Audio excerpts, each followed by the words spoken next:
Hello and welcome to this special coverage on the counting day of the elections 2024. The voters have voted and the election machines have been opened and the votes are being counted. It's been almost 5 hours now. The electronic voting machines and the ballot papers, postal ballots opened at 8 o'clock. And now we get a very clear trend. What an election this has been.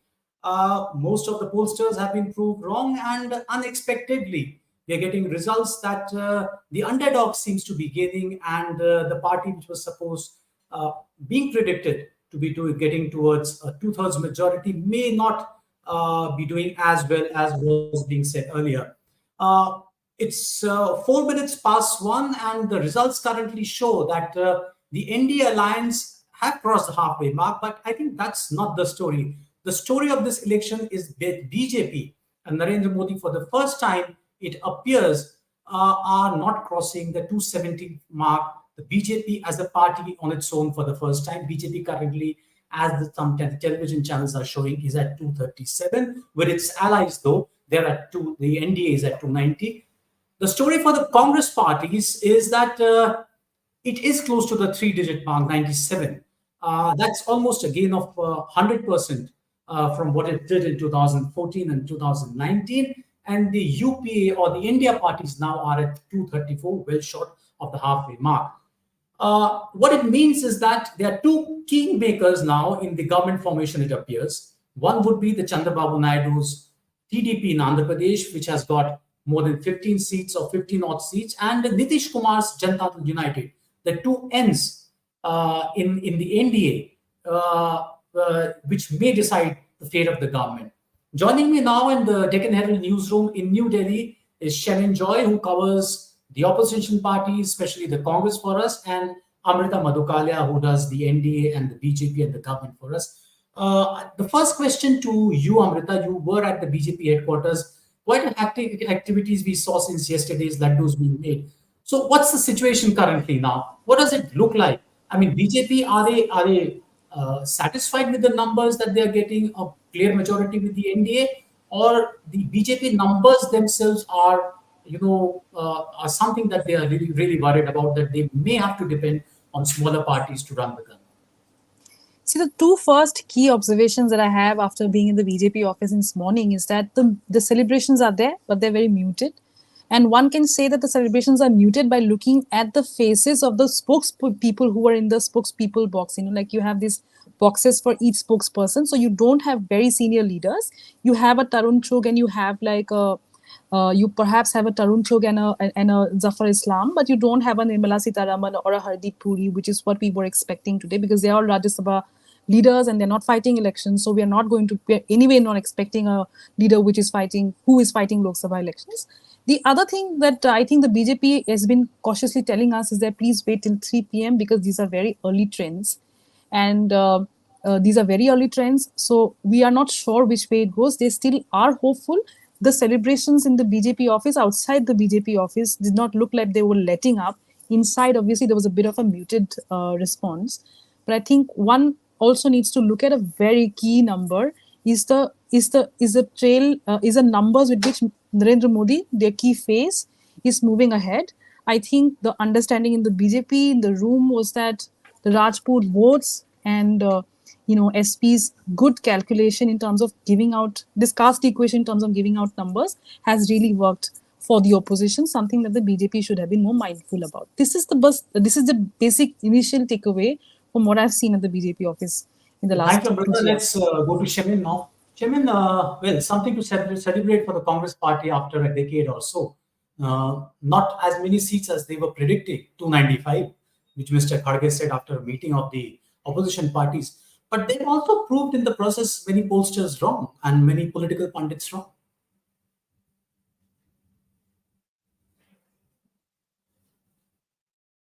The trends are to be believed. It's almost 100% hike in numbers for Congress.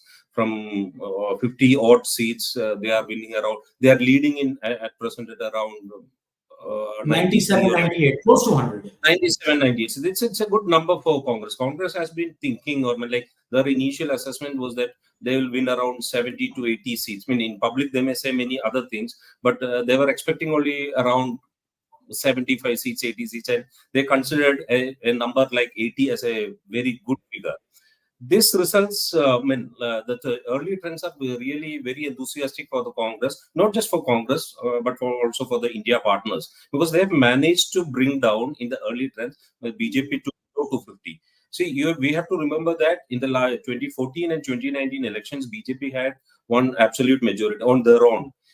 This time, BJP is below 240, and some Congress leaders have started speculating about what will happen if the BJP goes below 230. That is where, like you said, the kingmakers will play their roles. The TDP and JDU, how they will perform, how will they start dealing with the situation, how they deal with the situation, what are the bargaining points and all. So next few hours will be really interesting, because the real numbers we will need. But These are Shemin, just interrupting you here. Jairam Ramesh, who has been at the loggerheads with the election commission, has just posted another message on Twitter, and wherein he seems to be suggesting, and I'll quote him, where he says that just a moment. He has expressed his concerns about the rate at which the results are being updated on the election commission website. He says that, dear election commission, why are the results on the ECI websites and various channels not being updated at the pace that they were for the last 2 hours? Where have the orders from the slowdown come from? So I think Congress seems to be quite combative, isn't it, Shiv? The Congress is combative. I mean, like, see, from the day one onwards in this campaign, we have seen a very combative Congress and their allies. The allies also were very combative. And usually SP or TMC and all the Trinamool and all are combative. But like in these elections, they went on the front foot, actually. See, this attack, I mean, like, and this particular narrative also increased, when like the decibel levels increased after the exit polls. They anticipated that the exit poll results, I mean, the telecast of exit polls will not be in their favor. So they went with a number. I mean, like they played on the front foot and said, okay, we are going to win 295 seats. But they are not winning that many seats. But they try to set a narrative and ensure that their counting agents, their leaders, their workers didn't lose morale. So Jairam Ramesh's particular tweet, particular statement, I have not seen it, but what it indicates is that Congress is on a combative mode, because they are stepping up pressure on the election commission not to what we say, not to. I mean, yes, these are the allegations that they've been making, which the commission obviously has come out, has even sought clarification from Mr. Ramesh. Amrita, I think the story of this election, is hinging on one thing, is Uttar Pradesh. The way we're seeing I don't know how many seats ultimately the SP and Congress are going to win, but in terms of vote share, I think it's phenomenal, the turnaround. Now, what we saw was that initially, when BSP was not willing to become the part of the alliance, Congress and the Samajwadi Party went ahead with the combination.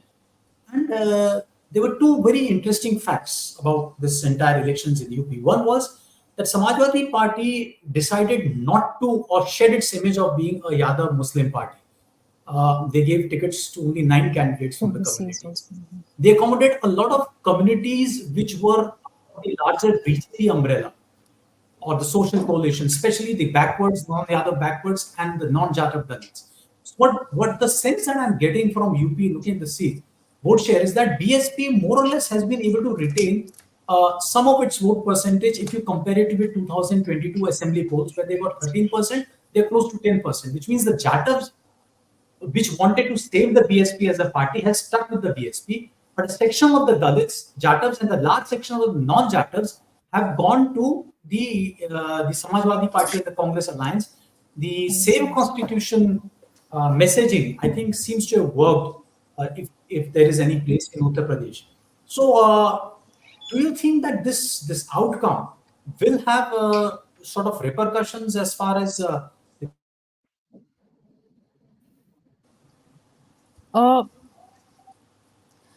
See, the initial reaction that we got from the BJP is that I think they were acknowledging the fact that the Rajput anger was taken very lightly by the leadership. They should have been a little more careful about, pacifying the Rajput vote bank, which they felt has really, shown its mark in how we are seeing the numbers come out today. The second thing I think which the leaders were discussing is that the seat distribution, the ticket distribution amongst the BJP in the BJP camp, in the NDA camp, was had left a lot to the, lot to be aspired for. I mean, I think they felt that they were not, the caste equation was not being held up. I think what one can also look at this point is that if your biggest leader is I don't know, these again early trends, and then if in Banaras we are seeing things turn around a little way in terms of just the margin, because one knows that it's difficult to expect Modi to not make it. But if you look at how the voting trends are moving to like seats in like Amethi for that matter, Smriti Irani almost looks like she might not make it. There are, I think, 2 or 3 union ministers who might have a very tough time once the results are showing. So I think it clearly shows that I think the caste equation is where they really messed up in terms of ticket distribution. I think that's the key takeaway from UP from the BJP. And if you look at the Congresses, I mean, just look at the just look diametrically opposite. Congress was not expected to win more than 2 seats, but early trends are showing that they are somewhere near to winning 7 seats. So I think in that, one can draw the inference that some of the BSP voter might have also translated. So your Samvidhan thing must have worked. I think So we are Samvidhan having some badal trouble getting in connected to Amrita. Network issues. Shemin, do you think Congress will make an attempt to form an alternative government if BJP doesn't have the absolute majority? Do you think they will try to speak to the pre-poll NDA allies? You think it's a possibility, or do you think that they would rather want to sit in the opposition? See, after 10 years of being in opposition, Congress will not lose any opportunity, even if it is a remote opportunity, to try and find, form a government. So, if BJP is around, say, 225 or 230, that would mean that BJP allies have, major BJP ally is TDP, which is getting some 15 odd seats, 15 plus. Then you have JDU, which was a former India ally.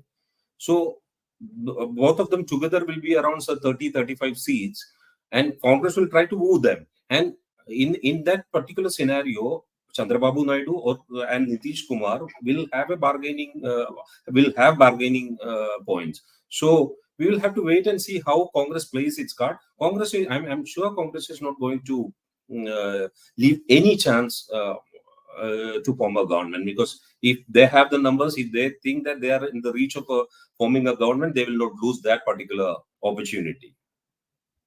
Okay, Shemin, thank you very much for joining us. I think we'll be coming back shortly with Viju Cherian, who will bring you an update with what's happening in other parts of the country. But this discussion on Deccan Herald is going to continue through the day, so keep watching and keep joining us with latest as things evolve. I think the next 48 to 72 hours are going to be very, very interesting in the political circles here in Delhi. Thanks, Shemin, and thanks, Amrita. I'll be catching up with you again in, say, an hour's time. Thank you.